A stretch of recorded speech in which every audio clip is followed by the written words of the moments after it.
Hello friends. I hope you all are good. So here is an amazing story of what if Naruto craves her touch. Waking up, it was a scary thought lingering in his mind as he awoke. One he never wanted to remember and yet without a doubt a memory he would never forget. What happened that night, from the smell of blood and burnt flesh, to the look upon his best friend's face. He recalled darkened skies and the cold tingle as individual raindrops fell upon his skin. Then his mind was empty. It seemed as if these few memories were all he had left. Though deep down he knew that he once had a home where his existence had meaning to it.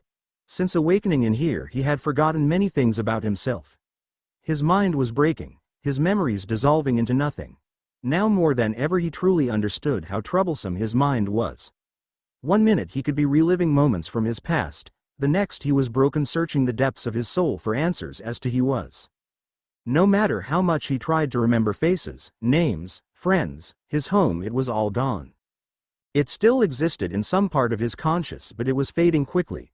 Something was tearing, eating, and destroying everything he once held as precious. This word precious seemed to disrupt the unexplainable destruction that was ensuing within. The longer he stressed on this word, the more memories that seemed to flood his mind, leaving him confused with more unanswered questions. A home, friends, a promise, a battle. And then nothing. Once again his mind was empty. What happened? Why was he here? Who was he? What is the purpose for his existence? So many questions that would remain unanswered with his forgotten memories.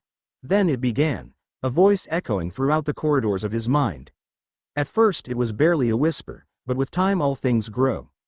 The same applied here. The taunting and ever-judging voice grew and grew, until it was understandable. The boy was weary of the seductive voice.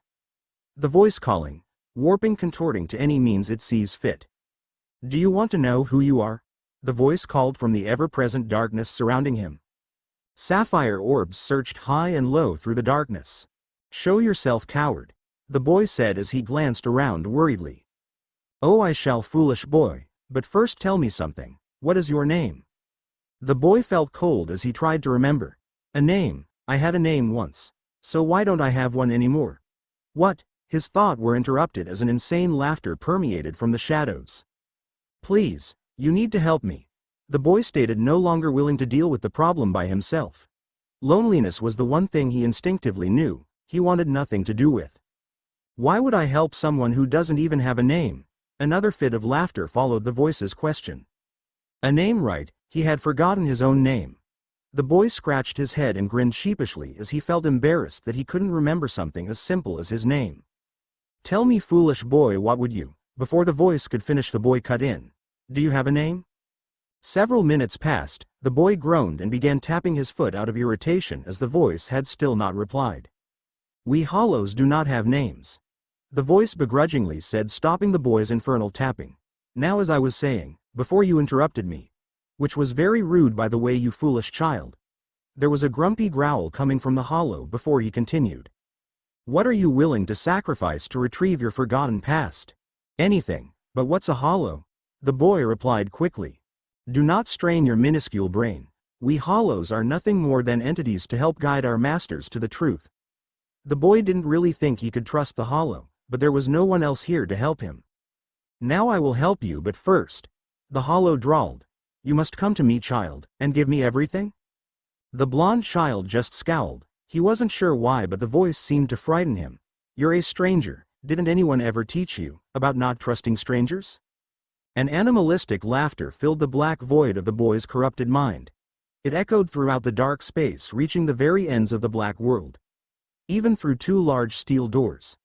The laughter echoed through a sewer-looking room with a large gate with the kanji for seal written upon it. Two menacing crimson eyes were torn open by the inhumanly sound. With a feral grin sketched on the giant fox's face, he approached the bars, sealing it within. It seemed like an eternity before the laughter finally ceased. To gain the memories of what you once were, you must be willing to trust me, child. The voice once again chuckled when the blonde's eyes widened. You can recover my memories? The so-called hollow's insane laughter suddenly came to an abrupt stop and was replaced by an odd scratching. Yes, but in return you must do something for me, the hollow said cryptically. The blonde just sighed. He knew that this voice was going to want something in return for helping him. Just what did this voice want, and could this voice really help him? Fine, I'll do anything. Just please, I need to know who I am. The blonde pleaded. He didn't care what he wanted, he would do it. He was desperate to know that he truly did exist. As the boy agreed to the hollow's offer, the scratching disappeared and was replaced by an immense amount of pressure that was now being brought down upon the blonde. The energy bearing down upon him was slowly crushing him. His bones felt as if they would crack at any moment. Nothing seemed to register in his mind except the unexplainable force slowly compressing him. He couldn't move, nothing seemed to work. The shadow world around him was slowly disappearing and corroding into nothing. He closed his eyes, praying for something to stop the searing pain engulfing him, yet as soon as it started it was gone. His sky-blue eyes languidly opened and peered around his newfound surroundings. White, everything was white. Well, at least I can actually see this time, he said, stating his thoughts out loud. The boy almost fell down when something blurred in his line of vision. Staring down at the dark silhouette connected to him, a bad feeling was consuming him. The fact that for a split second, his own shadow had somehow moved on its own was troubling. The confused child didn't understand why this disturbed him so much, it just hadn't felt natural. He forced his body to stand, his sight never wandering away from the only darkness existing within this place. Then it returned, the burning pain that had constricted him before. It tore right through him, causing his entire body to go numb. Naruto stumbled before falling to his knees. He screamed hollowly to the endless world of nothing as he twisted and rolled around on the ground. After a few moments the fiery presence died down once again. He lay there, not dead but at the same time not alive. Slowly his body's irritable spasms ended, but his body unconsciously continued twitching. Naruto's eyes opened and he immediately jumped to his feet and got into a pitiful stance. He stood there expecting to be attacked, but there was no indication of anyone else within the white world. He managed to register within his mind that he knew this place, but as his gaze lingered around the white abyss, the more lost he felt. He didn't know why he was here or for what purpose, and he really didn't care. Without a second thought, Naruto walked forth through the white world, his eyes full of determination. The only way he was going to get any answers was to venture out and find them on his own. Wandering for hours, maybe even days, he didn't know how long he had been in this white hellhole. He was alone, but while wandering aimlessly around this prison his memories seemed to just return. The further he ventured, the more of his past life he remembered. Like he could recall he used to sleep when he was tired, but that was the problem, he never grew tired. No matter how far he walked, exhaustion didn't exist. So he was always awake, always walking, searching for anything other than this achromatic color. Naruto's eyes were burning and dull from the sight of just white for such an extended amount of time. He didn't know if his perception could even distinguish colors anymore. He despised this place, though there was no reason why he did. The giant world was unbearable because it was too empty. Well, what the beep, the end. There was nowhere left to go, and his spark of hope for reclaiming his memories disappeared. He wanted them back, yet his unwavering determination was faded. There was no drive to fuel him to move forward. No hope in getting his lost memories, he no longer existed. Finally, after what seemed like days, he collapsed, completely surrendering to this world. He didn't have the willpower or strength to continue. The blonde just wanted for his life to end so he would no longer have to suffer. The feeling of loneliness was too much for his broken and fragile mind to suffer. His arms began to wrap around himself as he sat, hugging his legs tightly as he rocked back and forth. Well, what's this now? Wearily he spread apart his firmly closed eyes. A gasp escaped his lips as he stared, shocked at the being that had a similar appearance to his own. Even though they were different, there was definitely a striking resemblance between the two. That is, once you look past the fact that the stranger's skin was whitish, where the blonde's was tanned. He wore white clothes with a hint of black. His hair was identical to the blonde's except that it was white. The biggest resemblance between the two was their eyes. The doppelganger's two circular hues of blue with a black shade caused the boy to shake in fear when their gazes caught each other. Impressive that you lasted this long, stubborn bastard. Naruto glared at the white being menacingly, as he recognized the copy by his voice. You son of a bitch, he screamed in his mind. All of my memories, you stole them from me. The thief just sighed out of annoyance as he listened to the blonde. Give them back, I need them, he pleaded. How annoying. I thought by now, your mind would have banished the rest of your memories. What the hell do you mean? The boy narrowed his eyes as his clone started giggling. Pity you still can't see the truth. So tell me. The white being stopped giggling and looked as if he was considering telling the blonde. No, I told you once before, didn't I? He said nice and slowly with a smug grin on his face. The blonde's head was cast down, making his hair shadow his face. You don't help those without a name. Somehow you're able to recall your forgotten memories. Interesting. The hollow looked as if he was deep in thought and was simply musing out loud. Why are you doing this? Do you find this amusing? To cause someone so much pain? Yes, you have no idea how long I've suffered because of you. Now it's my turn to exist and your turn to suffer. Oi, who the hell do you think you are? His skin was boiling. Emotions were trying to convince him to rip this imposter to shreds. Glaring at the grinning clone in front of him, the boy finally understood what this copy was after. He wanted to kill him and take control of his body. Without a second thought, he sprung forward, surprising the white copy for a split second, throwing a punch as he sprinted forth to his clone. The punch was inches away before his wrist was grabbed and he was forcefully pulled forwards. A knee slammed into his abdomen and sent the boy to his knees. Pathetic. The copy spat at the blonde. You actually think I'll allow you to take control once again? Your body belongs to me now. The whitish man practically hissed as he charged at the boy, writhing in pain. Dulled blue eyes looked up to see a shadow looming over him.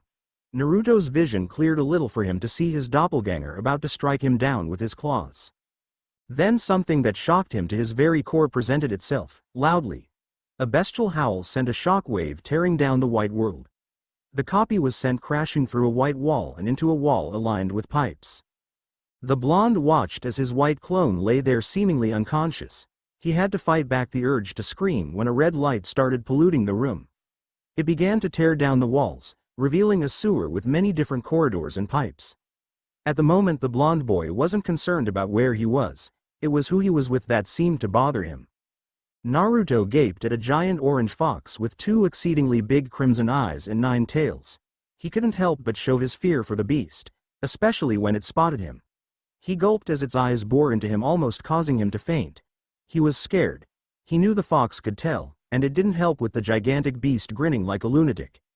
Even though he was scared, he couldn't shake the feeling that he was safe with this overly large beast. Time to remember. The beast growled before the red light latched onto him, and then he saw black. The giant beast looked over to the prone form of the white doppelganger and his smirk widened. You were going to destroy my vessel, weren't you? The white clone began to stir as he awoke. He looked from side to side until he saw the giant fox staring intently at him. Well, this complicates things. Indeed.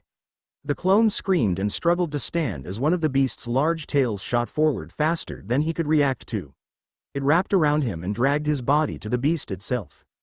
More unearthly screams echoed throughout the area as the red substance surrounding him burned his clothes and flesh. The whitish being looked right into the beast's eyes and dread the crimson orbs that were burning into his mind. I see. The fox mumbled, tightening his tail, narrowing his eyes and squeezing the clone harder. So this was how it was going to end.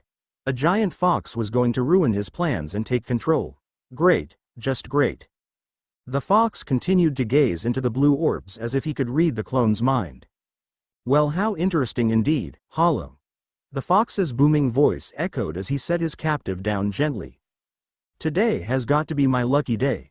Actually, it's the worst day of your entire existence, announced the fox before a single claw pierced through the Hollow's burnt chest. The red light slithered from the fox and wrapped securely around the Hollow's body. It entered in through the hole, burning the Hollow's insides. Then a bright red light erupted, smothering the room. When the light dissipated, the giant fox and Hollow were gone. The blonde boy still laid twitching as he slept in his pain-induced sleep. There was also another figure with red hair that lay a few feet away from the slumbering blonde. New beginning. Give it up, shouted the Kyuubi-influenced Uzumaki Naruto. Never, I must gain enough power to complete my revenge, even if I have to go through you, yelled Sasuke. Then I'll be dragging your shattered body back to Konoha, roared Naruto. You're all just holding me back, said Sasuke. I will become powerful. Naruto glared over to Sasuke's new monstrous body with his glowing red slit eyes. Sasuke's hair was bright white and very long, His body was pitch black and he had two giant hand-like wings coming out of his shoulder blades. Sasuke stared at Naruto with a smirk on his face. "Just look at what Orochimaru has done to you," Naruto said in a surprisingly calm tone. "Exactly what he promised," Sasuke replied with his smirk still present on his face. "Teme," growls Naruto as spinning sphere of wind gathered in his palm.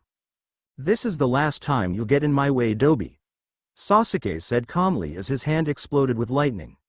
Jumping in the air, the two began their attack on the other. As the distance closed between them, they pushed their attacks in front of themselves, ready to strike. Chidori.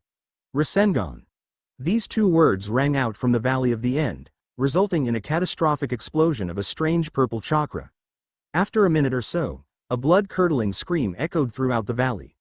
The copycat ninja Hitachi Kakashi almost lost his footing on a branch from the terrifying scream. "Naruto, hang on, I'm coming," Kakashi thought frantically as he jumped from tree to tree, doubling his speed. Naruto spat up more blood as he tried to hold the wound near his chest that Sasuke had inflicted upon him with his Chidori. "Is this Rei? Am I going to die here?" Naruto thought weakly. Meanwhile, Sasuke was staring intently at the wound he had inflicted upon his best friend. "Dobi, you should have given up on me," Sasuke whispered. Naruto just stared into the red Sharingan eyes and said nothing as his own eyesight started to blur and he slowly began to slip into unconsciousness. After a moment, Sasuke twisted his hand and another scream was brought forth from the now conscious blonde. "As long as I breathe, I'll never give up," Naruto stated defiantly. Sasuke gazed into the blonde's cerulean orbs. "Then I guess this is the end. Thank you, Naruto," Sasuke said softly as his hand was covered in lightning once again. I'm sorry. Led. Every. 1. Were Naruto's last thoughts before a hand was plunged through his chest. Kakashi came bursting through the forest at an alarming speed. He immediately spotted Naruto's prone form on the ground surrounded in a puddle of blood. "Naruto," he whispered as he slowly approached the said boy. "Damn it, not again. Why'd I always fail them, my team, my friends?" Tears began to form in his eyes, but not one fell as the Junin stared at the disfigured body of Uzumaki Naruto. "Just like Obito, I was too weak to protect him." Sasuke frowned as he looked down at the water, staring intently at his own eyes. He started chuckling nervously as the reflection on the water revealed his red Sharingan eyes with still only 3 commas. Was it worth it? To sacrifice the only piece of his humanity that he possessed for a false hope of gaining power? Wait, of course. What was he thinking? He would do whatever was required to fulfill his revenge. Even if he had to kill the only person he had allowed into his heart since that day. Sasuke let a bitter smirk adorn his face, as Itachi's words from that night finally made sense to him. To gain power, one must first destroy all that they hold precious to truly wield the ultimate power, the Mangekyo Sharingan. Nothing must hold them back. All bonds are meaningless hindrances that only distract people. If no bonds existed, if all connections were severed, then nothing would restrain him from his ultimate goal. There was only room in his heart for one bond. That bond which was filled with hatred for his brother. Sasuke started to feel a tingling sensation in the back of his eyes. Out of instinct, his eyes drifted back to his reflection upon the water. A dark, maniacal laugh echoed through the Valley of the End. Uchiha Sasuke wore an insane grin on his face as he gazed upon his newly shaped eyes. The normal Tomo seals were replaced by one spinning pinwheel in each eye. While observing this new development, Sasuke barely noticed his former sensei mourning over his friend's dead body. He spared a quick glance towards the Junin only for a brief moment, before his gaze fluttered back to his pride and joy of being an Uchiha. Finally, with this power, Itachi will die. First I need to test my power. He turned fully around and spotted his sensei approaching. You will be my test dummy. Through you I will learn the limit of my powers. His former sensei's steely gaze never faltered as he stared the Uchiha down. I'm not sorry that I ever trained you, Sasuke. I am sorry that I did not see the insanity within you. Most of all, I'm sorry that I said Kakashi as he tore his eyes away from the boy in front of him. Looking at the motionless body of his sensei's son, Kakashi continued to keep his eyes fixed on the prone blonde. failed another of my friends. Sasuke nonchalantly shrugged his shoulders. He was a failure and will always be one. The masked Junin glared at the smirking boy before he sprung to action. Sasuke stood unmoving even as his opponent drew closer. He stood still with his eyes closed. Just as Kakashi was upon him and prepared to strike him down, his eyes opened and the attack ceased. The Valley of the End was silent as both combatants didn't move for several minutes. A lone figure lay sleeping on white sands in a world of endless night. The cold light from the crescent moon reflected upon the white desert of Hueco Mondo. Scathing winds howled across the empty world and the figure began to stir from his slumber. Crimson eyes opened to the welcoming darkness enveloping the desert. An orange fox rose from the sands of which it once laid. The fox had one orange tail with a crimson tip unconsciously swaying back and forth. The fox wore an ebony mask with whisker-like orange markings going across its cheeks and a swirl above its right eye. The beast pushed itself to stand upright, even with a slight pressure bearing down on its body. The fox realized that something wasn't right when it fell forwards, landing on the cold sand. He noticed that he had paws instead of hands. Wait, fur, paws, claws. The fox paused as it twisted its neck to look back at the appendage by its own will was swinging from side to side. Tail check, erg. The fox let out an inhumanly roar as it started stomping around, smashing its paws into the sand. What the hell, what the hell, what the hell happened to me? The fox's thoughts drifted back to what he could recall about himself. A name, Uzumaki Naruto, he assumed that was what he was once called. The other thing the Hollow could recall was his death. He remembered his best friend's hand through his chest. Naruto's head started to spin as images flashed through his mind. A white clone had tried to kill him even after he had already been murdered. He glanced worriedly around himself as a distant screeching echoed throughout the achromatic desert. If it was one thing that he was sure of, it was that he needed to find a place of shelter where he could hide until he discovered what exactly was going on. This is gonna take a while, the Hollow thought as he looked around, seeing desert surrounding him on all sides. At least this place isn't overly populated, Naruto said aloud to himself before he started walking to an unknown location. Sue bored. Naruto whined as he forced himself to continue his search for hiding. Why God, why? Why is there never anything fun to do? Naruto whined as he sat down upon a white boulder of Hueco Mondo and pouted. I swear if I don't see something other than white I'll go insane. If you awaken me again with your infernal whining, I will make sure you don't exist long enough to lose your remaining sanity. Naruto flinched at the seemingly strong presence howling in the back of his mind. Who the hell are you, and where are you? He heard the bestial voice from before Sai. He could only guess he should know who was threatening him. I am the darkness that has guided and protected you for many years now, child. My name is Kyuubi, the nine-tailed fox and strongest of all the Bijus. The demon lord pronounced in a strong, dignified, obnoxious tone. Images flashed before him again, these ones different from the others. A monstrous fox faced off against an entire army of ninjas. Then a giant toad with a blond man riding atop of the large amphibian approached the fox. A bright light consumed the blond man and the fox, and all that remained was a child. Kyuubi, he stood back up and tried to search for the familiar presence he had sensed when the beast had contacted him before. Kyuubi, he said again to see if he could contact the demon inside. Kyuubi, he said particularly loudly, as the fox was getting on his nerves.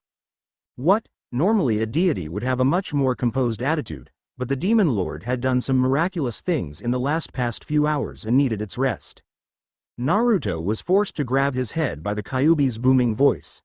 Shaking his hand to clear his mind, he once again searched for the mental connection. I need to know what, I will explain when you find a sanctuary for us to talk in private. Then the giant demon fell silent and left a lost and confused Hollow in a foreign land with no idea which direction to go in. Naruto shrugged his shoulders and just started walking forwards, hoping it wouldn't take long to find shelter. Time seemed to be non-existent to Naruto as he ventured around the virtually empty world. So far in his search for a place to rest, he had discovered white sand, white rocks, and finally white trees. He traced his claws down the bone-like mask adorning his face. He stopped when his claws did not hit flesh but something hard. He brought his paw to his face and pressed it against the cold mask obscuring his face. I see. With a crazy glint in his eyes, Naruto got an idea and tried to rip off his mask. Instantly his legs buckled and he fell to his knees screaming as a painful sting ran through his entire body the minute his mask had started to lift from his face. He panted heavily as he tried to regain his bearings. Okay, removing of the mask equals pain, he thought as he clenched the sand within his claws. That was not a wise thing to do, Lil Hollow, said a ghastly voice that seemed to come from behind Naruto. Turning around, Naruto was greeted with the sight of a giant snake-like creature with a plate on its head and a pair of horns.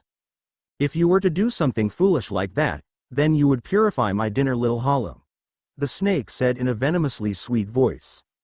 Naruto's curiosity was piqued and he stared down the seemingly unaffected Hollow. So what exactly would happen if I was that foolish? Well, you would die, the snake said as it unconsciously licked its mask. Naruto scoffed at the stupidity of this creature. How is that possible if I'm already dead? Is it even plausible to die again in the afterlife? Naruto had to end his inner thoughts as he noticed the Hollow had disappeared. Damn it! Where the hell did he run off to?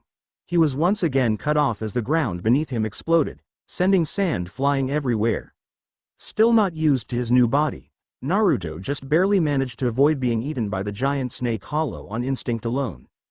Impressive, little Hollow. I guess my assumptions about you were incorrect. Naruto frowned at the thought of being underestimated.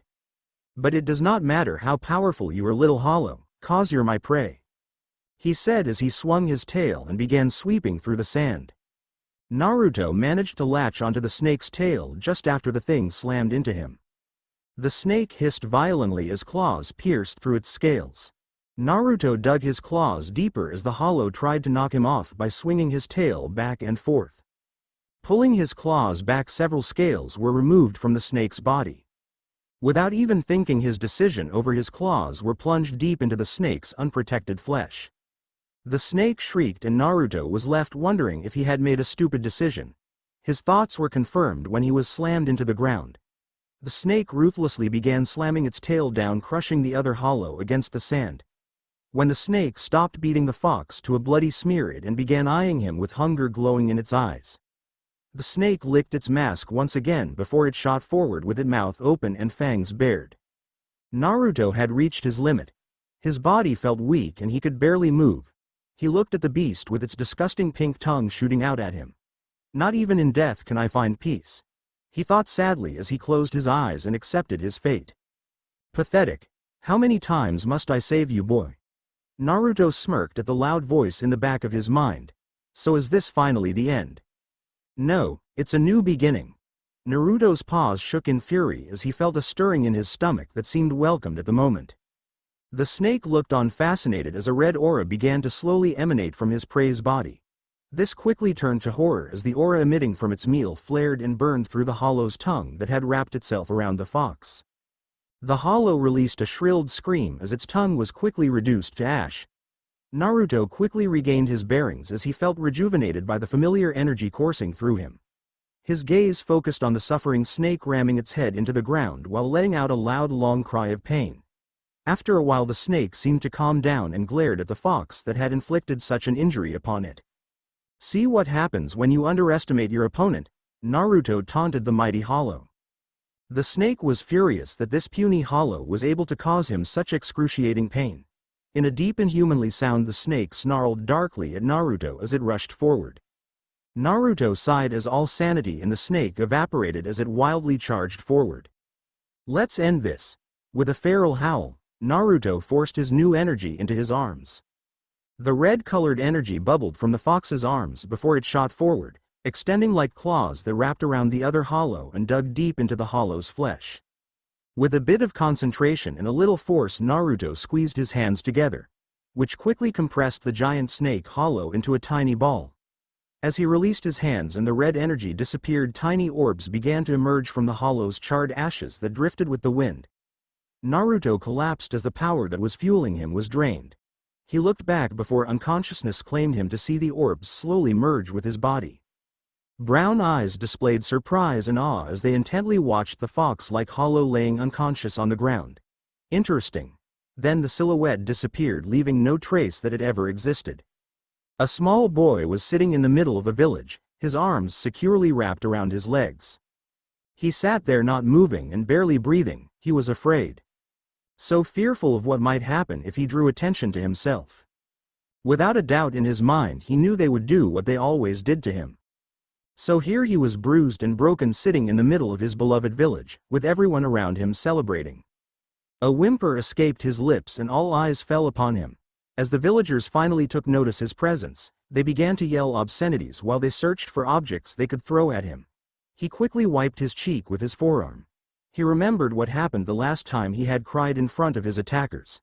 That was the last time he ever came outside during the night. The boy was restless that night. After waking up from a nightmare in a cold sweat, he decided to go for a stroll around his village to clear his mind.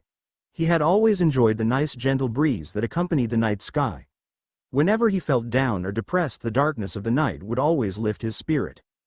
Some drunken villagers who were heading home from a long night of partying had discovered the demon walking around their village like it owned the place. Naturally, they would never do anything but scowl and curse the damned disease, but too much alcohol leads people to do things that they would never do in this life or the next. So they cornered the poor 6-year-old child and beat him to an inch of his life. When they were done, they spat on him and turned to leave, but stopped when they heard muffled sobs. The villagers hadn't shown any sympathy to the poor writhing child that night. They covered him in oil and lit him ablaze. That was the closest the boy had ever brushed with death, and it would have scarred the boy. If it wasn't for old man Hokage, all that would have remained was an empty, emotionless shell of a child. The feeling of loneliness had warped and contorted the boy into an almost hollow being. His entire life, only the Hokage made his life bearable if not enjoyable at times. From the moment he could walk, he was kicked out of the orphanage and onto the streets to fend for himself. The villagers saw this as a way to rid themselves of the demon vessel without breaking the third's law. Unfortunately, he had survived, and by the age of 6 the people of the village knew the only way to dispose of a demon was by their own hands. Since then the child had to hide at night and sleep during the day. These were the reasons he never denied or complained when the villagers took their aggression out against him. Any act of self-pity would only lead to more damage, more hate directed towards him. So he sat there even as a silhouette loomed over the corrupted village. The violet-slitted eyes filled with hatred and contempt went unnoticed by the small writhing child, as he remained in his feeble position. Space for this, he was floating, drifting around a virtually empty abyss. He couldn't see, his vision swarmed off black. Body felt weightless, it didn't seem to exist. A small breeze sent a chill up his spine as the blackness slowly started to change. It began to shape into something else. The small breeze was gradually gathering speed. Stronger the wind became, the more his vision was beginning to decipher what was around him. After a few minutes the wind disappeared without any evidence of it ever being there. Naruto parted his eyes, finally allowing them to see the world around him. As his eyes took in the sight of his home, his village, Konohagakure no Sato. A gasp fell from his lips at the breathtaking view. From the very view he knew exactly where he was standing. In his life he had spent much of his time atop of the most powerful and famous ninja's stone head, the Yondaime. A distinct whistling brought the blonde's attention from the stone face below him into the village where leaves were being thrown mercilessly by the howling winds below. A strong gust of wind blew the boy's spiky hair into his eyes, momentarily blocking his vision. As the wind came to an abrupt stop, his golden locks returned to their gravity-defying position. Tears began to freely fall down his unblemished face as he faced his home. Fire. Everywhere fire was consuming his home, his sanctuary. He could still remember all the times he spent with the old man he considered a grandfather. The only person that ever let him feel like he existed and belonged in this world.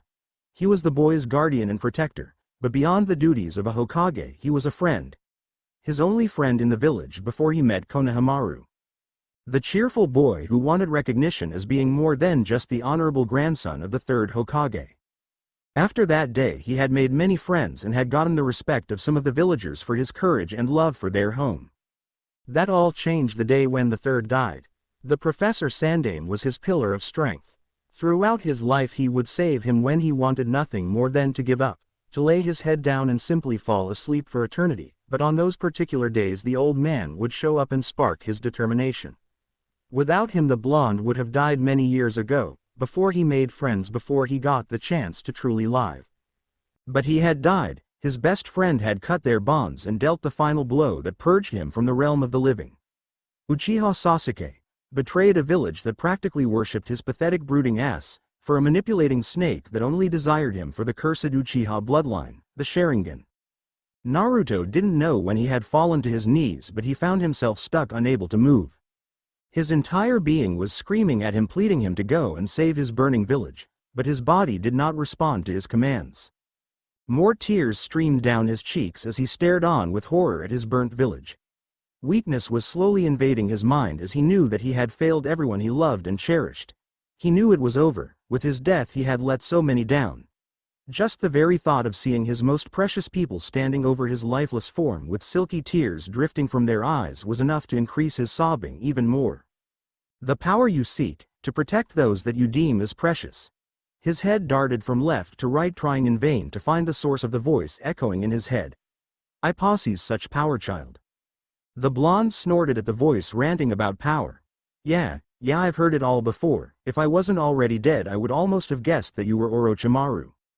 Naruto almost snorted again when the voice did not respond.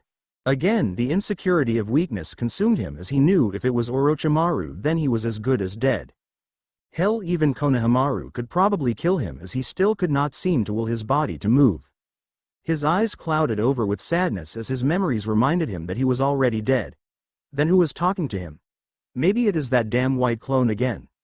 Naruto gulped as he heard footsteps coming his way. Fearfully he turned around when the footsteps stopped right behind him. Shock was apparent on his whiskered face as he took in the sight of a goddess with burning crimson hair. She was beautiful, her body was slim but muscular, and her face, oh God, she was the perfect image of beauty. The breath was forced out of his body as an extremely powerful punch connected with his abdomen. He looked back at the dubbed goddess only to see hateful seething violet eyes narrowed at him. He gulped again and blinked. When his eyes opened he was greeted with a foot smashing into the side of his face. The pain engulfed his body only for a few seconds, before he felt his body was falling. It only took a second for his mind to realize that he was thrown from the monument. Taking one last look at his attacker, instead of seeing those hateful eyes again, there was nothing but caring and maybe even loving emerald orbs looking down upon his falling body. It seemed like an eternity he stared into this woman's warming eyes before darkness consumed him. Naruto sprung up from his sleeping position and immediately wished that he hadn't. His entire face and chest were burning. What the beep, thought Naruto. First time I've ever been hurt in a dream. He unconsciously rubbed his bruised jaw as he thought back to his dream and that crimson-haired woman who had attacked him. Even though he had never seen her before, he felt a kind of warmth coming from her. It left him with a feeling he had never experienced before. As soon as it had come, it was gone and replaced with the burning sting from where he had been hit. Naruto pulled himself up so he was leaning against a cave wall. The moment he steadied his thoughts and he calmed his erratic breathing, he was able to calm himself enough to think rationally. That's when he finally noticed he was no longer where he last remembered being. I must have impressed someone if I'm still alive, he remarked to himself aloud. Indeed. Naruto's eyes widened as he wasn't expecting a response. Ocean eyes gradually turned to another one of those strange creatures wearing the masks. Except this one looked like a centaur with giant horns. 'Tis the only reason you still exist, fox. Naruto could tell just from the way the hollow spoke it was a prideful creature, and it was a female, or so he thinks. Sue, do you have anything to eat? Said the fox while he scratched the back of his mane. Nell too just stared at the strange fox-like hollow. She had never seen anything like him before. He acted more like a human than a hollow. All hollows forget their former selves when they die and transform into the creatures of the spirit world. Yet this one didn't act like any of the others. He was not bloodthirsty or violent. Then there was the fact that he was orange. Why the hell was he a different color? In all her years of living in Hueco Mondo, not once had she seen a hollow that just arrived that wasn't just plain stark white. This fact infuriated her as it made her feel inferior to this lowly fox who by the looks of things had just died. Truthfully, looking at the hollow now, she had no idea why she had saved him. Maybe it was because of the powerful aura he emitted, or maybe it was the strange abilities he had used to destroy that pesky snake. She wasn't completely sure why she did not just leave him there where he had collapsed. She just knew that no one deserved to die after just winning a life or death battle against a very powerful Ajuka's class hollow. Hello. You in there? Nell too was snapped out of her thoughts as the pesky fox waved his hand back and forth in front of her face. Using as much power as she could summon, she gently smacked his hand away. I see you don't understand the concept of manners, fox. Naruto was a little taken back by the venom in the hollow's voice but said nothing of it as he held his bruised hand. As he had learned the hard way many times, you do not interrupt a female while she is ranting. It would be wise to show proper respect and adequate in front of your superiors, fox. Nell too herself was a little shocked by the way she was acting in front of this measly lower-class hollow. It just seemed the simplest of things that this hollow did infuriated her. This disturbed her deeply as she prided herself on being a very patient and understanding person. Hollow. Might as well show him how to hunt. Releasing a groan, Nell turned back to her guest. Come and we shall get you your food. She glared hatefully at the fox as she realized he was not even standing or paying attention to her. Nell noted he seemed to be meditating, but by the way his facial expressions kept changing it looked as if he was engaged in a heated conversation with another being. Oi! Furball, you got a shitload of explaining to do. The fox in question could only sigh at the stupidity of its vessel. Idiot, you really need to stop shouting, before I render you unable to do so. The blonde just snorted as he admired the new surroundings. Although they were still in a sewer with obviously water and pipes. There was no longer a giant cage or a seal keeping the Kyuubi separate from himself. No, now it was just a large room that had a red-haired clone of himself, with extremely long fangs and crimson-stained clothes in place of his bright orange.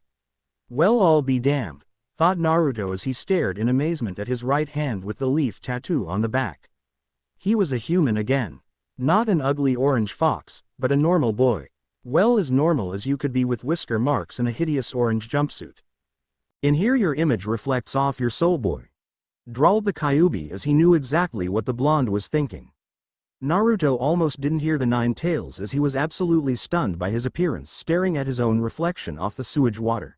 It wasn't the fact that he was human that surprised him anymore. No, he was more concerned with the fact that he had grown about a foot in height and his body no longer had any fat. Oh, and his hair hung below his shoulders. 545 days have passed since you got us killed. Worthless child. Spat the Kyuubi once again, knowing what was going through his head. As if just noticing the Kyuubi, the blonde turned and took in the sight of the fox or lack of demon fox. Before you start running around screaming about this unfortunately permanent form of mine, I'll explain instead. How do you keep doing that? Why should I enlighten you on such facts, when it's much more entertaining this way? Replied the Kyuubi. None of that now, boy, I'm serious, stop that. I swear if you don't stop, fine you insolent whelp, I will tell you all that you wish to know, but you will cease that immediately. The puppy dog eyes that Naruto had been sporting instantly replaced themselves with a sly grin. Who would have thought that the big bad demon Kyuubi is such a sissy? Naruto's brain only registered two things: that he had been hit and that it hurt a lot. You will learn some respect while in my presence, child. Snarled the Kyuubi. Remember my vessel, I am no longer trapped. Naruto couldn't help but show some fear as he listened to the demon fox. The Kyuubi could only smirk at the boy's expression. Come, you must have noticed the lack of bars, boy. Kyuubi's booming laughter echoed of the walls as Naruto struggled to escape from his grasp. TCH, TCH. Muttered the Kyuubi as he waved his finger in front of Naruto. You'd be dead already if I desired it so, boy. Then why? Choked out Naruto. Why, isn't it obvious you interest me? Oh, and there is the fact that the shinigami would come for my soul if it was ever free. The Kyuubi paused and looked straight at Naruto with an emotionless expression. Since I was sealed inside of you. Here the fox stopped and pointed at Naruto. I have been marked by the shinigami. If I was ever to be free on my own will, he would come to collect what belongs to him. Kyuubi none too gently released the boy in his grasp and let him fall down to the flooded floor. So as it is, we are stuck with each other till the end of eternity, it would seem. Kyuubi's grin returned full force as he stared at Naruto. Good thing I have more than enough time to shape you into something worthy of my presence, my vessel. Naruto didn't know why, but seeing the Kyuubi grinning like he had just been released and killed every civilian of Konoha quite possibly seemed to be the scariest thing he had ever seen. Knowing this, he was also unsure of why he was mirroring that same expression. Perhaps it was just his nature to be a cheerful person. No matter how he does it, If he can make someone happy, then he's just as joyful. Ever so slowly Naruto pulled himself from off the flooded floor. Growling, the Kyuubi patiently waited for his only human companion to organize himself. The fox's snarl turned into a smirk when the boy faced him with a completely lost stare. Should I play with him, or just get it over with? With a sigh, the Kyuubi sat down while gesturing Naruto to do the same. You mean to tell me you waited for me to stand up, just to make me sit down again? Screamed Naruto with killing intent unconsciously leaking from him. Sighing again, the Kyuubi just waved his hand and the blonde was lifted into the air by an invisible force before he was thrown through the air. Seeing as how he was already close to the wall to begin with, Naruto quickly impacted against the wall for a second time. Naruto bit down on his bottom lip to stop himself from screaming out in pain. But he couldn't prevent the gasp of air leaving him as he crashed to the floor. Ignoring his sore body, Naruto forced himself to stand up with the last of his withering strength. So as he stared glaring at his attacker, he failed to realize the smirk on the fox's face or the finger the demon was pointing up towards the spot he had hit the wall. Because of this, a large piece of debris fell on top of the blonde's head. With a thud, the blonde fell on his rump, while gingerly rubbing the bump on his head.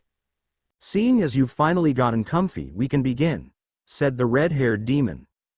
Before we begin, I need to have your consent. Naruto was about to voice his confusion, but the Kyuubi cut him off. In order for you to learn all that of which I have to teach, I must have your permission to continue. If you do not wish to go any further, just say so. Taking his silence as a yes, the Kyuubi hopped to his feet and stared directly at the still-sitting blonde. It's going to be painful, child, but it is necessary for our survival.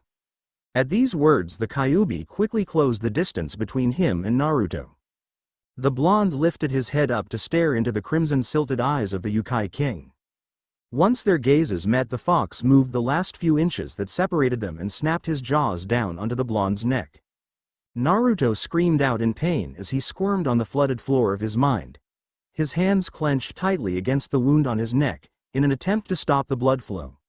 Blackness was invading his senses, as his eyes constantly opened and closed in a fruitless struggle to stay conscious.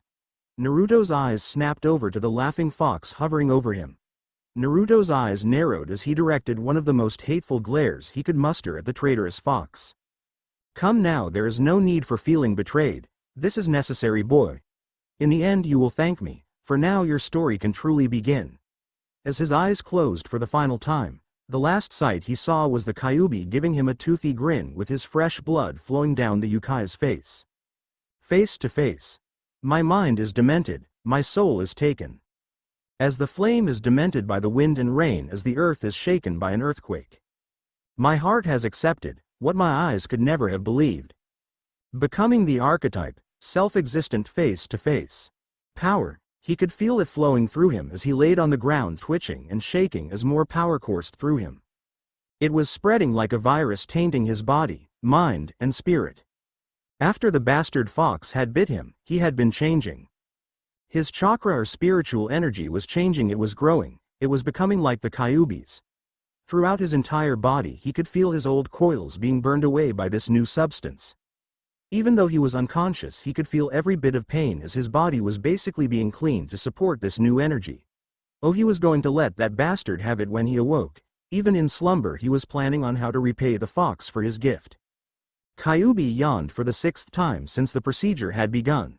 So here was the strongest of the 9 Biju sitting on his vessel's stomach, patiently monitoring his progress. To make sure nothing went wrong.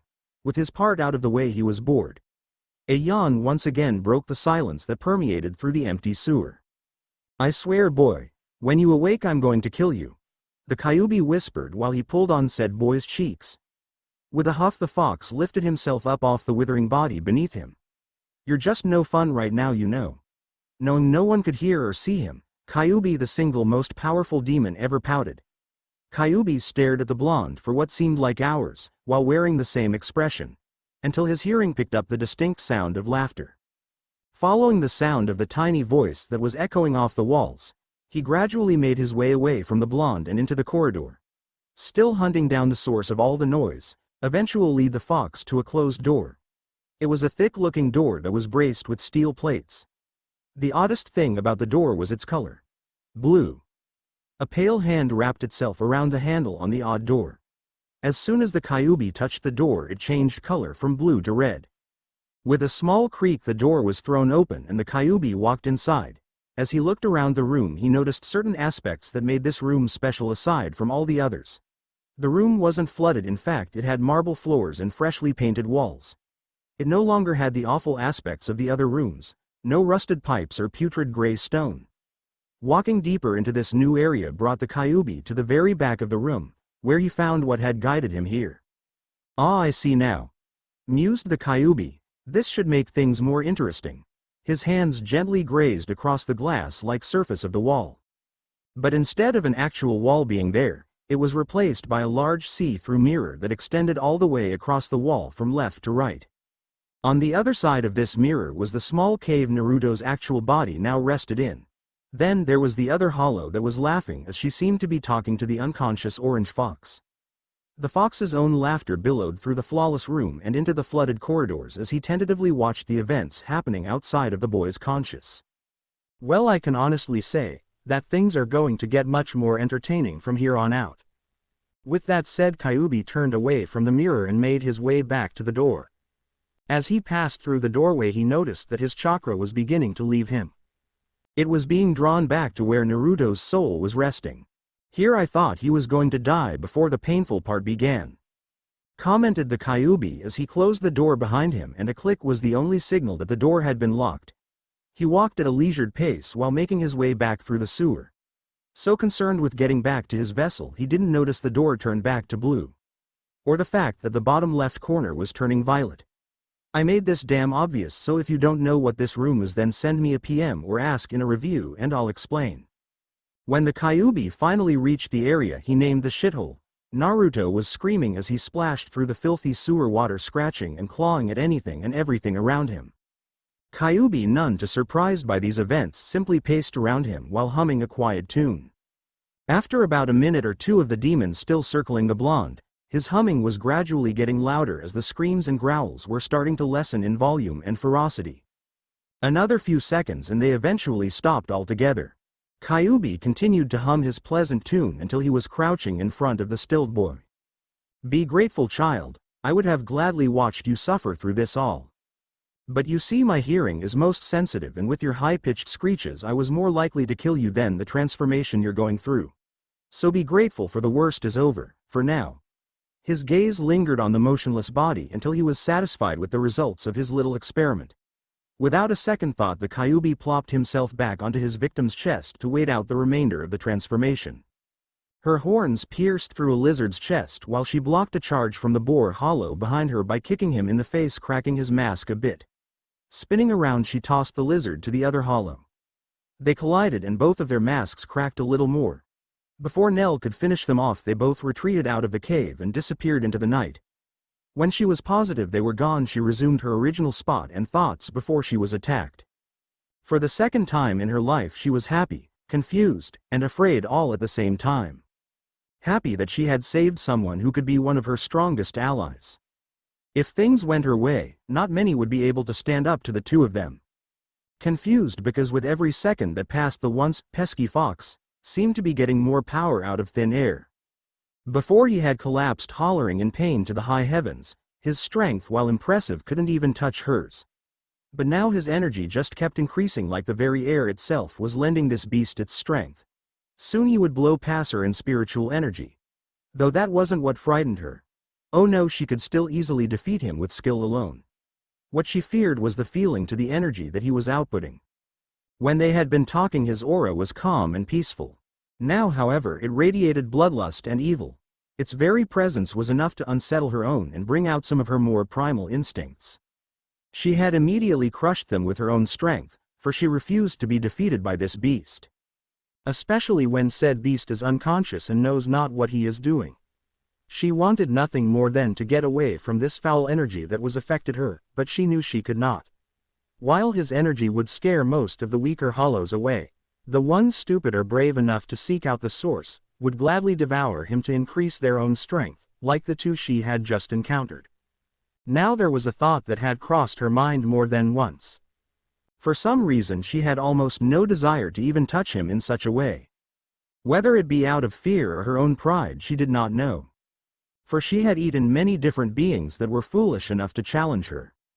All of them had fallen and been added to her own strength. But the fact was she had battled them for dominance. She wouldn't allow herself to do something that was beneath her.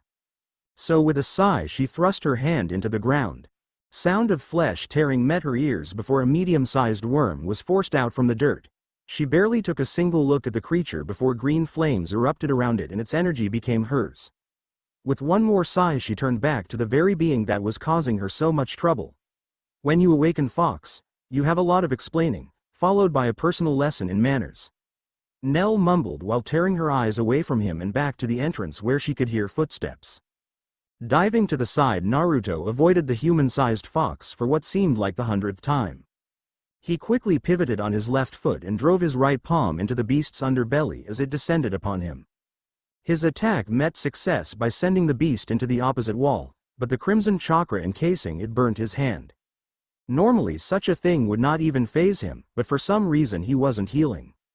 He had learned this the hard way when the fox landed a few nasty blows all across his body earlier. His breath was coming in short gasps as he waited for the downed beast's next move. He wasn't disappointed when a ferocious growl tore through the silence and an explosion of debris announced the fox's recovery. Ducking, he avoided the initial vertical swipe that would have taken his head. He spun once to avoid the follow-up strike and then pushed past the fox's defense. A leg swipe brought the fox onto its side, where Naruto followed up with a kick to the face powerful enough to send the beast sailing across the terrain. While catching his breath again, he was able to take the time and view his surroundings for the first time since the battle had begun. A giant plain of rugged rocks and debris littered the field. The area was surrounded by a circular structure that went all the way around, trapping him inside. At a second glance he discovered that he was in the Colosseum from the final round of the Chunin exams. The very day when his most precious person had fallen to his traitorous student Orochimaru. Naruto's thoughts were interrupted as blood exploded from his stomach as claws pierced through the skin of his belly. Looking down as the blood continued to pour out of him, he noticed that his belly and other wounds were healing. Thinking quickly, Naruto gripped onto the fox's wrist before he could pull his arm back. He watched as the red chakra seeping off the fox was being greedily consumed by his injury. So this fox is just made up by the Kyuubi's chakra. Meaning that I'm battling his very chakra. That's why all my attacks have had no effect. Coming to a conclusion, Naruto dug the claws inside of him deeper and deeper until the fox's arms were gone. Naruto tilted his head slightly back to see if the arms had come out the other side. Letting out the breath he didn't know he was holding, he continued to push the fox deeper inside of himself until the last glow of the vile chakra vanished as the hole in his stomach healed and sealed the energy within him. Naruto waited silently for several moments to make sure there would be no repercussions from his hastily decision. Whipping sweat off his forehead, he crumbled to the ground and chuckled to himself. Soon after, his chuckles faded and sobbing replaced them. I don't want to be here anymore, thought Naruto as the very sight of the arena was bringing back painful memories that he had yet to bury. Then a thought occurred to him: if he and the Sandaime had died, then he would be able to see the old man again. The one person he considered as a grandfather would be reunited in death with his favorite blonde knuckle-headed ninja. With that thought in mind, a smile graced his features for a second before being brutally torn off as his expression twisted and contorted as he tried in vain to hold in the brutal screams begging for release. His hands clenched tightly against the dirt as pain tore through his entire being. The crimson chakra he had forcefully absorbed was pouring out of every pore on his body. He wailed and screamed until every ounce was extracted. A silent whistling echoed all around him, and it seemed to calm down the chakra, and what was left within his body emptied in one last burst. His body sagged as the last bit of his strength was drained away.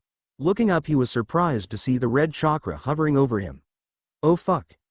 UGHH, came the blonde's muffled voice as Kyuubi's chakra wrapped itself around Naruto until every inch of him was covered. It glowed for a few minutes before the energy hardened and created a sort-of cocoon surrounding him.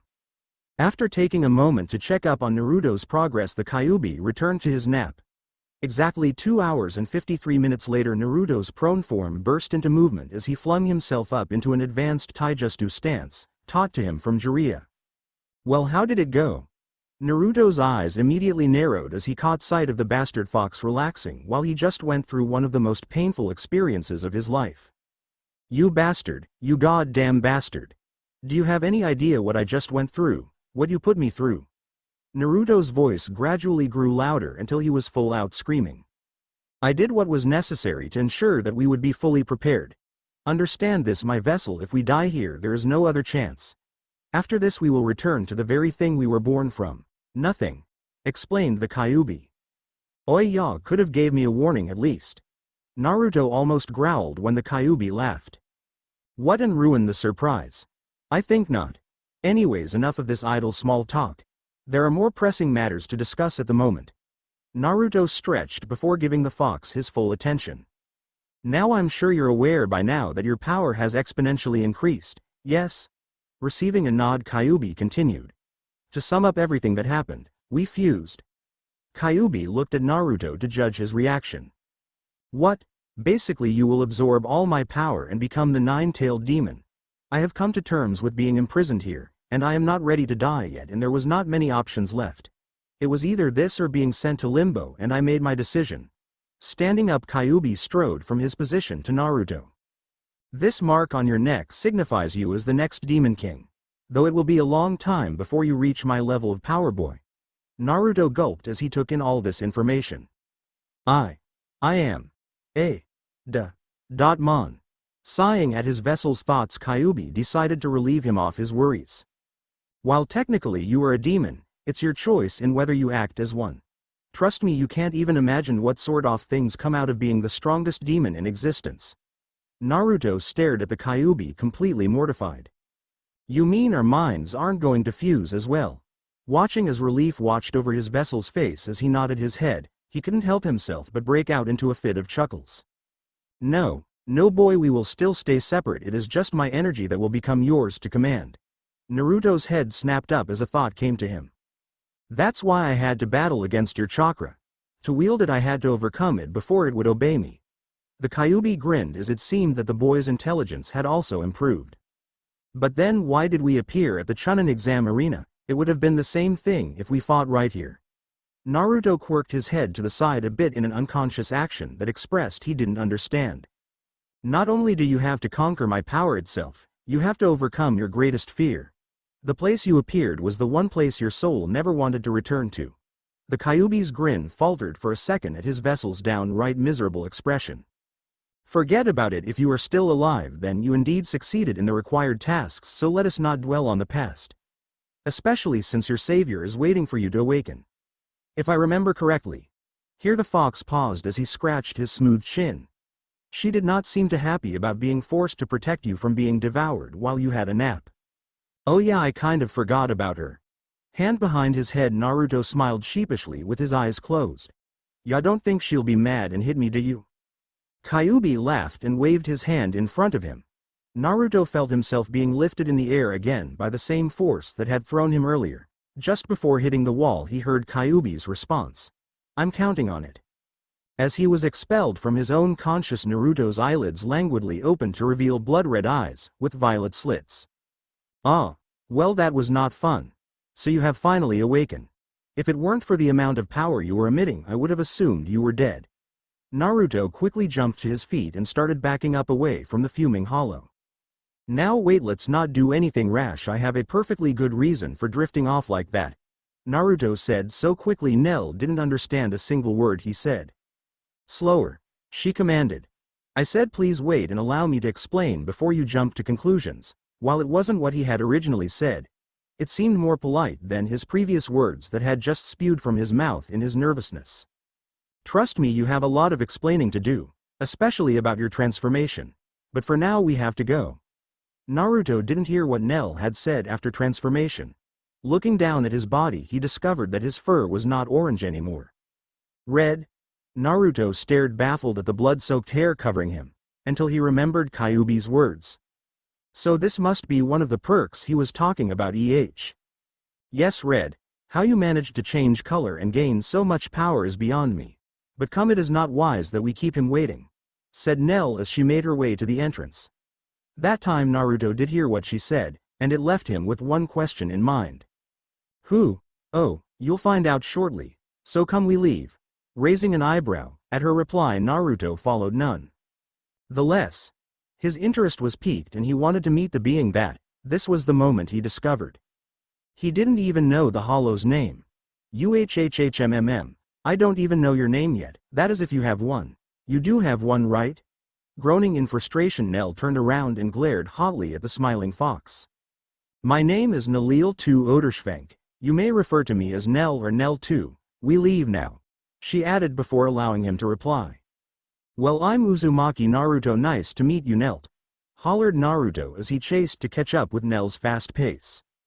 What did you call me? My name is Nell, you would be wise to remember that, she stated. Naruto was so afraid for his life that he just nodded his head obediently. Nell sighed, rolling her eyes as she took off at a slow jog across the desert.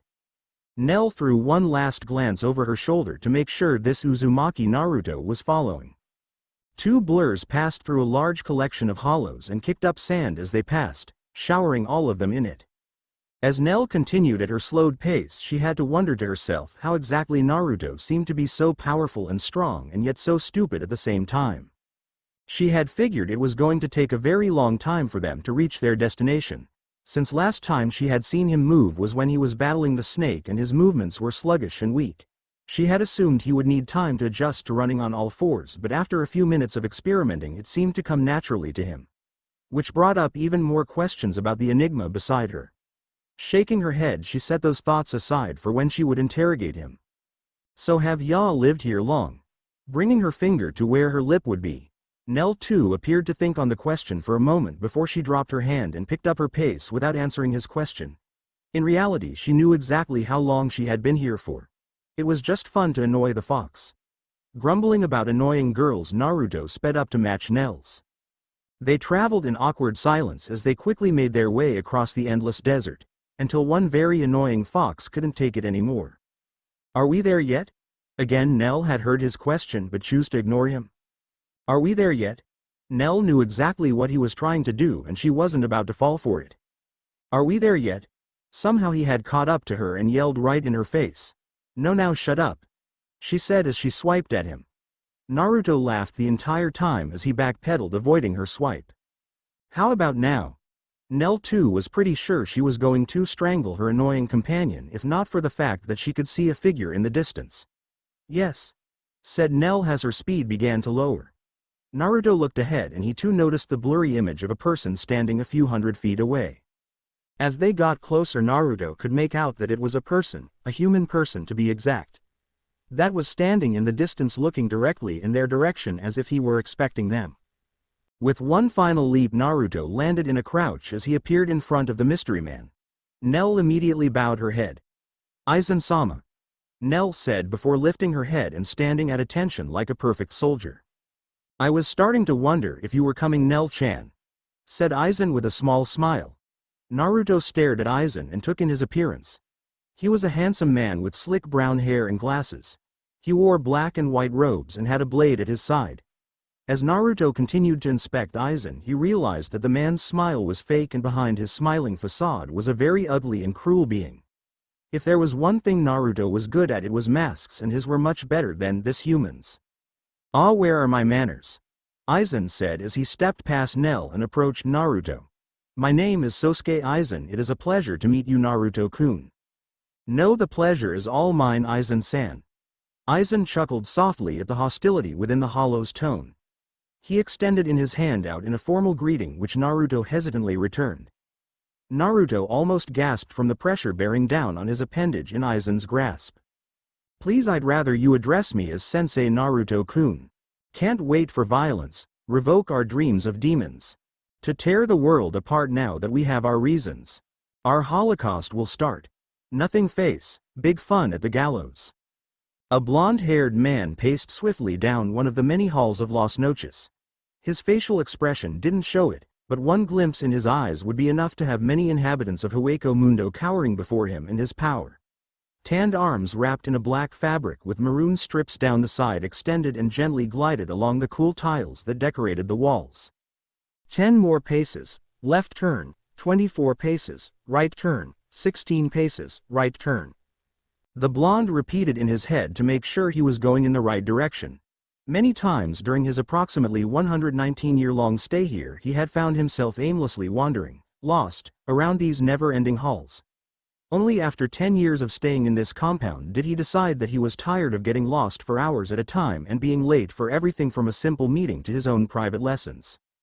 So every day, well, night actually, for the sun was always hiding and never shined in Hueco Mundo, he would search every inch of the confines of his residence, designing a cognitive map of the castle-like structure until he could get to where he desired in the shortest amount of time possible.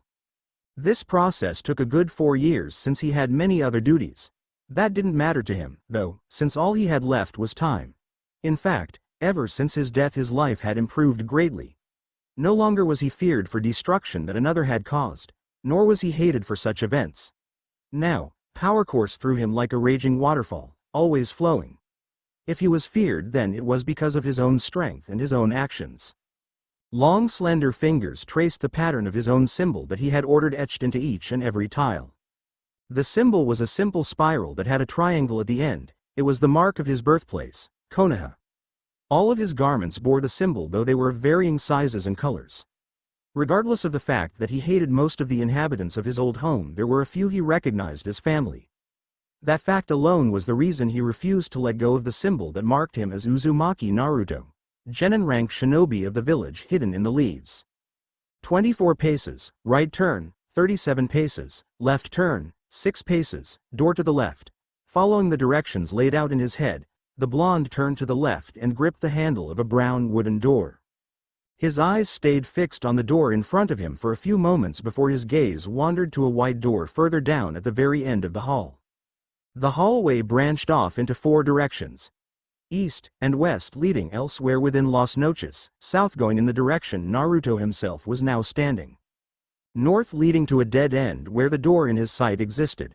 White tone of the door contrasted with the dark hallways surrounding it. It was one of the very few steel doors within Las Noches. Actually, it was the second of only 2 steel doors, the other being his sensei's, with the other 97 doors having an ordinary wooden frame. The door was plain with nothing but the numbers 11 and 9 in red paint placed at the very top above the door. This was the first room shown to him on his short tour of the compound. It was also the room where he was first introduced to his guide and fellow Hollow Ulquiorra. During this rather disgusting introduction to his new home he had learned as much as he needed to know about one of his housemates. Ulquiorra was quiet and only spoke when spoken to, though he responded with simple gestures or quick free-worded responses to answer questions directed at him. This room was the only place where the tight-lipped Hollow had spoken a full sentence. Naruto could still remember those words to this very day. Flashback. Why does this door have 2 numbers, Ulka? Ulquiorra made no movement or subtle action or noise that would signify he heard the orange fox that was lazily standing beside him. Because it is not 1 room, but 2. Both rooms exist beyond this door. Ulquiorra paused and turned to the confused Hollow beside him. And yet neither exist within these very walls. He had barely whispered, but Naruto had heard him all the same with his enhanced senses. Flashback, and to this day Naruto had not been allowed to enter this room, nor had anyone else ventured inside. The room beyond the door was mystery to him, one that he vowed to solve. After that day the blonde had run into the quiet Hollow a few times, only muttering greetings as they passed. Nothing more and nothing less. Naruto knew from the first time they met that they would get along just perfectly. For this Hollow reminded him of his ex-best friend, Sasuke. While his murderer rarely came to be part of his thoughts anymore, there were times when the blonde would have an uncontrollable memory lapse or forced memory projection thanks to a certain trickster living within himself. Speaking of which, cut it out, Kyuubi, or no more hunting for the rest of the month. Naruto knew that Kyuubi was probably pouting and muttering curses under his breath, but he cared not. He was tired of the fox playing games with his mind, for a few seconds of amusement.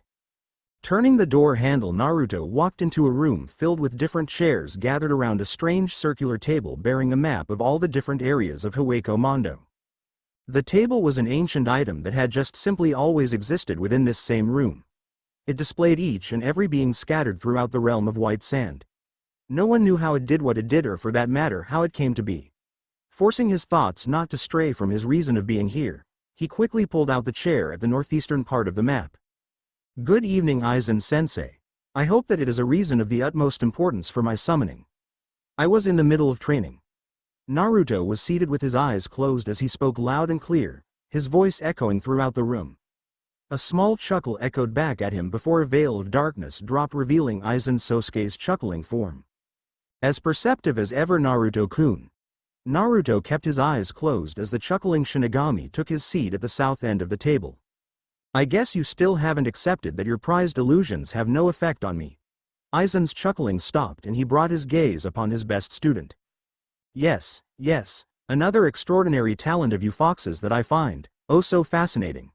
Naruto wasn't disturbed or affected by his sensei's comment. Aizen had discovered that the fox existed within him many years ago, during one of their many spars. And we all know how you like to experiment with things that have yet to be proven false. Aizen's handsome and devious smirk appeared on his face at the blonde's retort. While I would love to explain the greater aspects of my experiments to you, Naruto-kun, I suspect you wish to return to your training, so I'll make this short and simple. Now that got Naruto to open his eyes and look at his mentor. There had only been one time that Aizen had been serious about situation. Though his appearance didn't show it, Naruto had been around the Shinigami long enough to notice that which others did not. Usually it would be him or another hollow that would get them back on track from their bickering, or how Grimmjow had described it, War of the Words. It seems that Seirei is getting suspicious. I have informed Ulquiorra of these matters as well.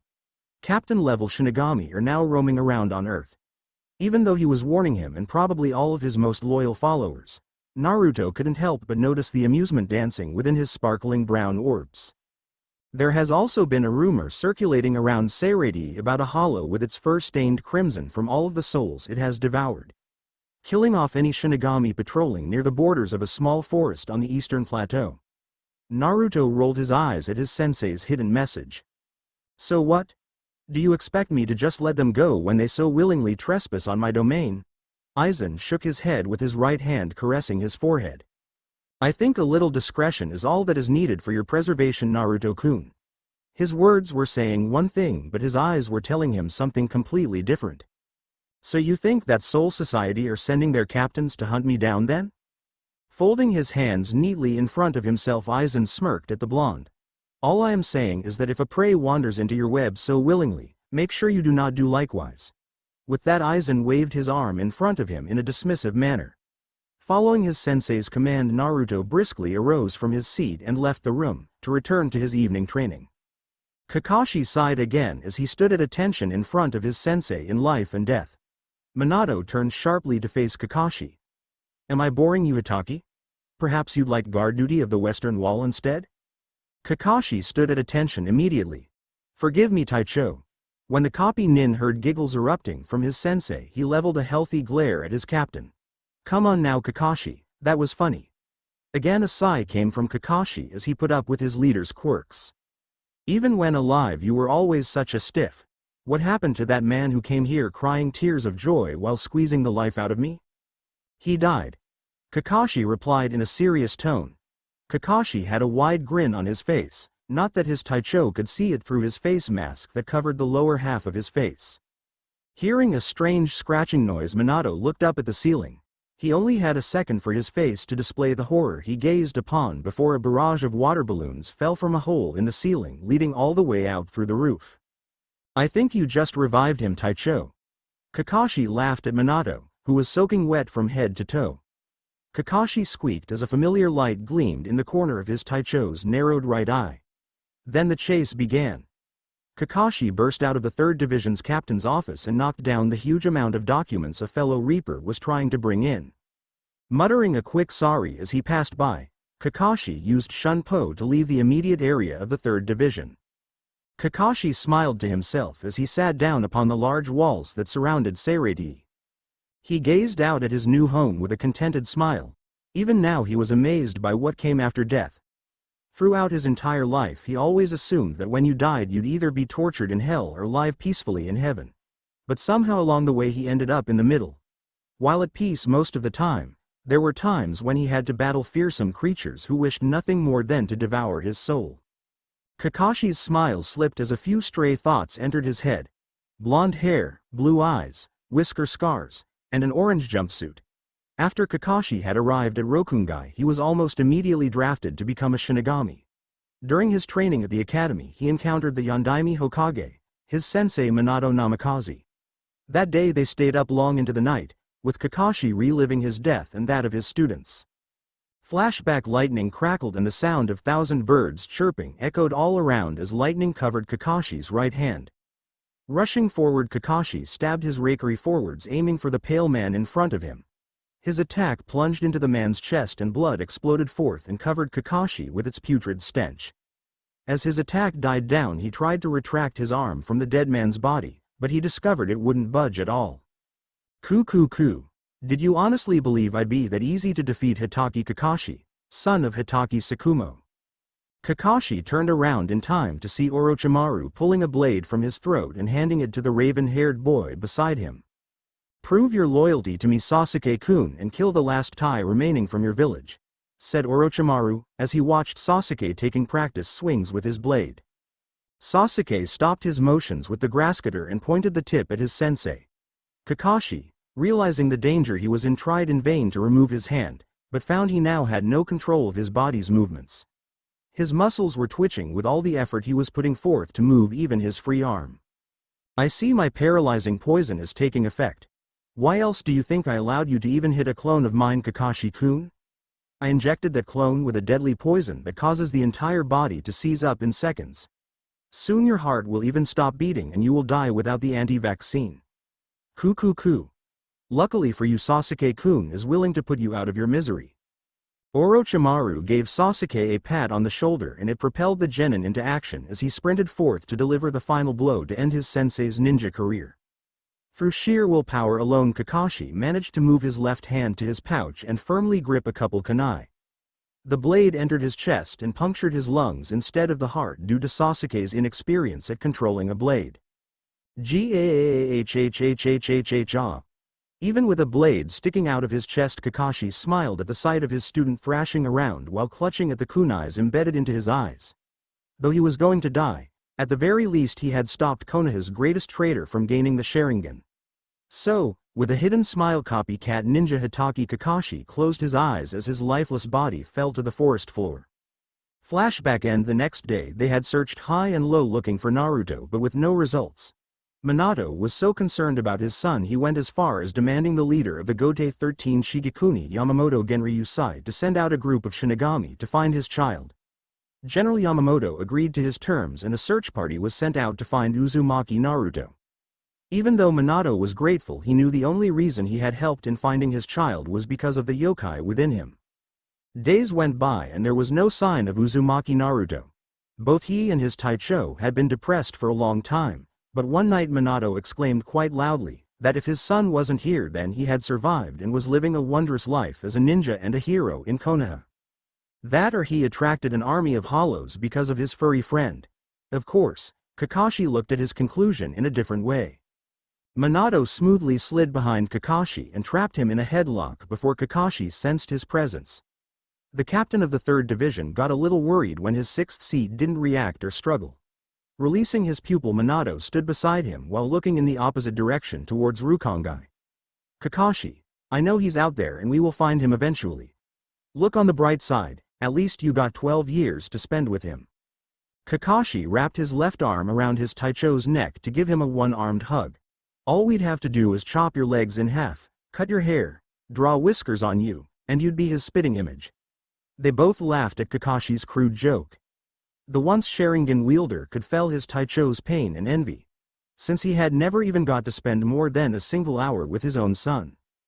Distracting himself from his saddened mood, Minato turned to Kakashi with a shit-eating grin splitting his face. You know, because of your little prank I never did get to give you your mission.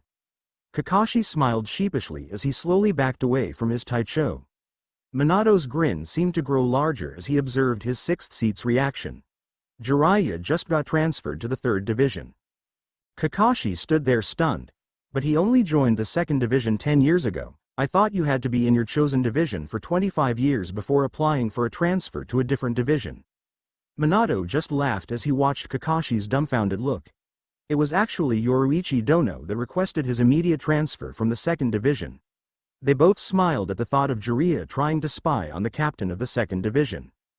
Taicho, what exactly was the mission you were sending me on? Snapping out of his memories, Minato stared at Kakashi as if he was stupid before he remembered exactly the reason this whole situation had started. Oh yeah, you and Jiraiya are on patrol of the Eastern Plateau. Kakashi, you are just on patrol of the borders. You are not permitted to enter the forest under any circumstance. Minato gave Kakashi a brief smile before sighing and leaving via Shunpo. No doubt to return to his paperwork, thought Kakashi, before following his example. Nell-chan, I'm so glad you're back, said Naruto as he embraced the centaur hollow in a bear hug. I was starting to worry about you, you know. Nell just looked at him with a small frown. When are you going to teach me how to change into human form? Said Nell in a slightly whinny tone. Hummed Naruto as he paced in a straight line back and forth. How about if you can beat me in a spar? Naruto closed his fist tightly over Nell's smaller hands. Nell, expecting this, gripped his wrist with her other hand and pulled him forwards into her awaiting horns. Tilting his head in just the right angle, Naruto went through the space in between her horns and brought his knee up for a crucial blow to her face. Nell stumbled back with her head spinning. She got her balance back just in time to catch Naruto's heel from dropping on her shoulder. With a little strength, she lifted him overhead and slammed him into the ground. Just to make sure he was down for the count, she brought her hove up and stomped down on his spine. When she met no resistance and did not hear the sound of bones snapping, she grew worried. Just as she realized he was not under her anymore, she felt herself falling. Nell's eyes snapped open to find Naruto's grinning visage with his claws an inch from breaking her mask. If I'm not mistaken, I believe the count is 649 to 207, said Naruto too cheerfully. Not to sound overconfident or anything, but I think you should just give up, Nell-chan. Nell moved quickly and pushed the other hollow back so she was straddling him.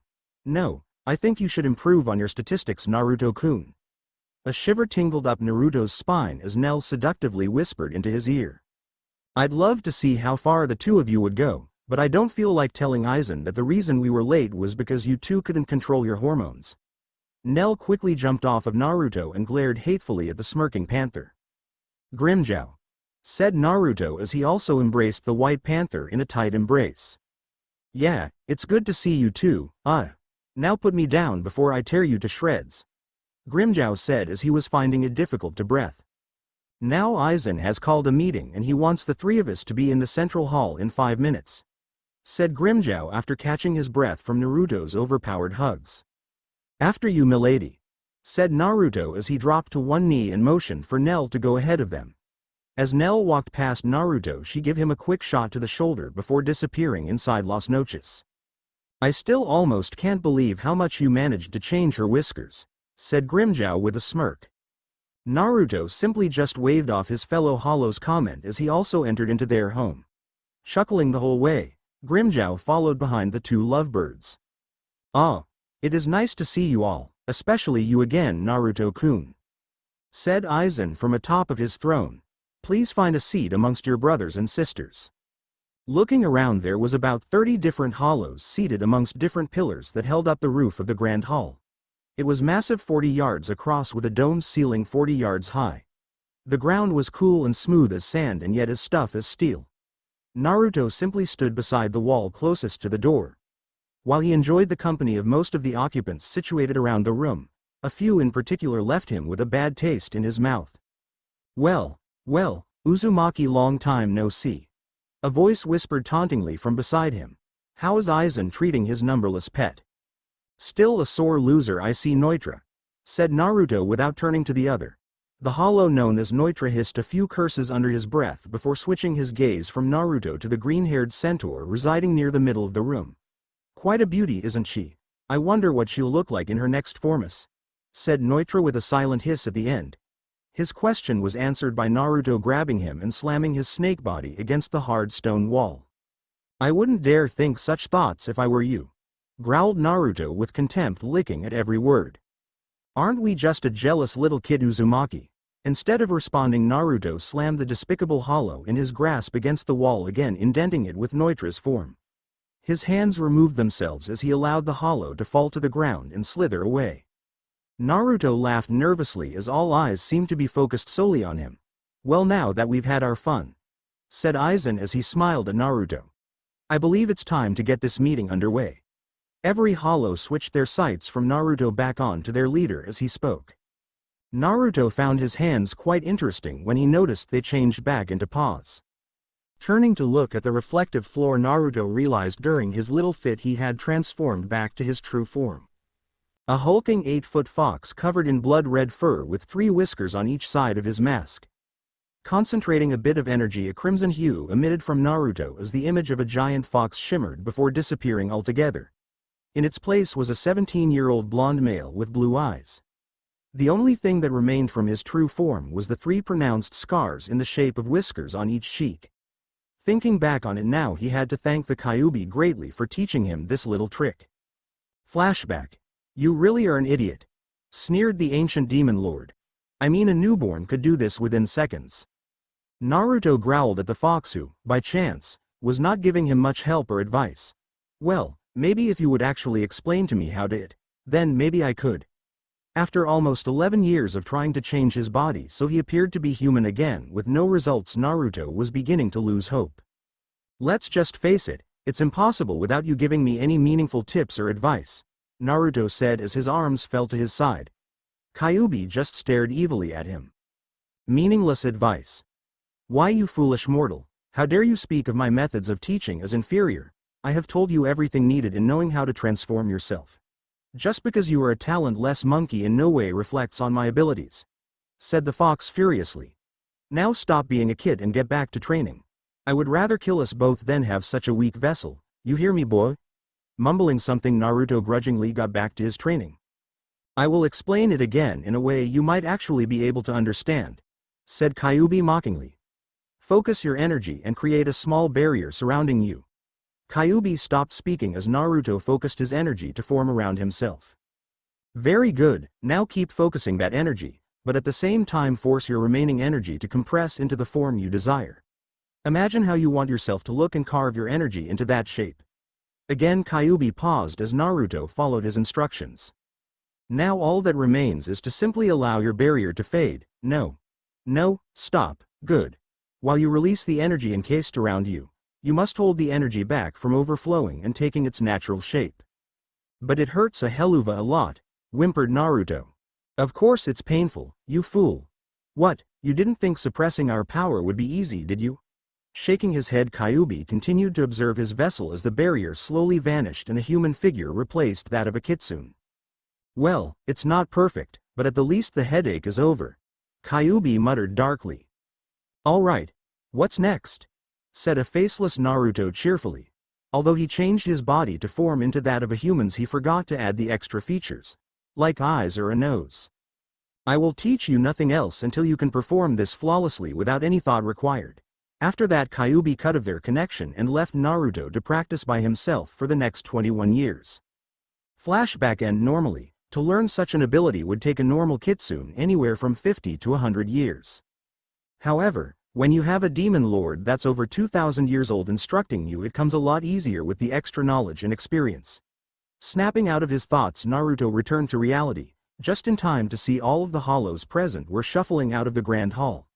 Turning, he saw Nell nodding at him before disappearing around the corner with Hannibal. Naruto waited 5 minutes until everyone was gone except for himself, Grimmjow and Aizen. Aizen descended from his throne and approached Grimmjow first, whispering amongst each other for a few seconds, before Grimmjow bowed his head and left the hall as well. As soon as Aizen turned to the blonde, his smirk turned into a light smile. Naruto had noticed that Aizen's mood always seemed to improve when he himself was around. I'm so glad you stayed, Naruto-kun. I have a special assignment to be carried out by you immediately. Hiding his frown, Naruto stood there listening as his sensei explained his mission. So, I'm to assume you want them dead. Naruto took his sensei's smirk as his answer and quickly departed from the grand hall to complete his assignment. Aizen's small and handsome smirk turned into a maniacal grin as the darkness behind him contorted. A small tear opened and out stepped a violet-haired shinigami. Soon, Jin. Very soon, all of our plans will be put into motion. The shinigami known as Jin smiled as he stood beside Aizen. So is that how I'm getting my promotion? Inquired Jin. That is how we are getting everything we want and more. As Aizen's insane laughter echoed within the grand hall. Jin Ichimaru, lieutenant of the 3rd Division, kept smiling. Naruto grinned as he watched the two strange shinigami conversing with each other. After observing their movements and what they were patrolling for an hour, he noticed not once did they enter the forest. Both Soul Reapers stayed out of reach of the forest's entrance and were guarding the outside perimeter. Maybe I should play with them, then again it could be a trap, thought the newly made Vasto Lord as he was growing bored of just watching his prey walking back and forth. Stop being a scared kid and go slaughter them. A chuckling voice echoed in his head. Shut up, snapped Naruto. Look at you, afraid of mere dead human souls. Naruto ignored the fox's taunts and orders until he angrily made a suggestion. Fine, then send out a scout to see if it's a trap waiting for you. That's the first worthwhile thing you've suggested all day. Now shut up so I can concentrate, Naruto, though calmly, as he carefully pulled out a strand of his hair that instantly transformed into blood-stained fur. He held his hand out in front of his face with the fur resting on his open palm. Naruto took a deep breath and exhaled, blowing the fur out of his hand where it fell beneath the trees and into the forest. Naruto was excited as a copy of himself in his hollow form appeared before him and inclined its head in a greeting to its creator. Go and kill those two shinigami trespassing on my land. Naruto spoke directly into his clone's mind. With a short bow, the fox clone growled as it launched itself into the air. From his position, Naruto watched gleefully as his creation charged right out and attacked two surprised shinigami. Finally, time for some fun, Naruto remarked as he disappeared into the thick canopy of his forest. To be continued, and thank you all for watching.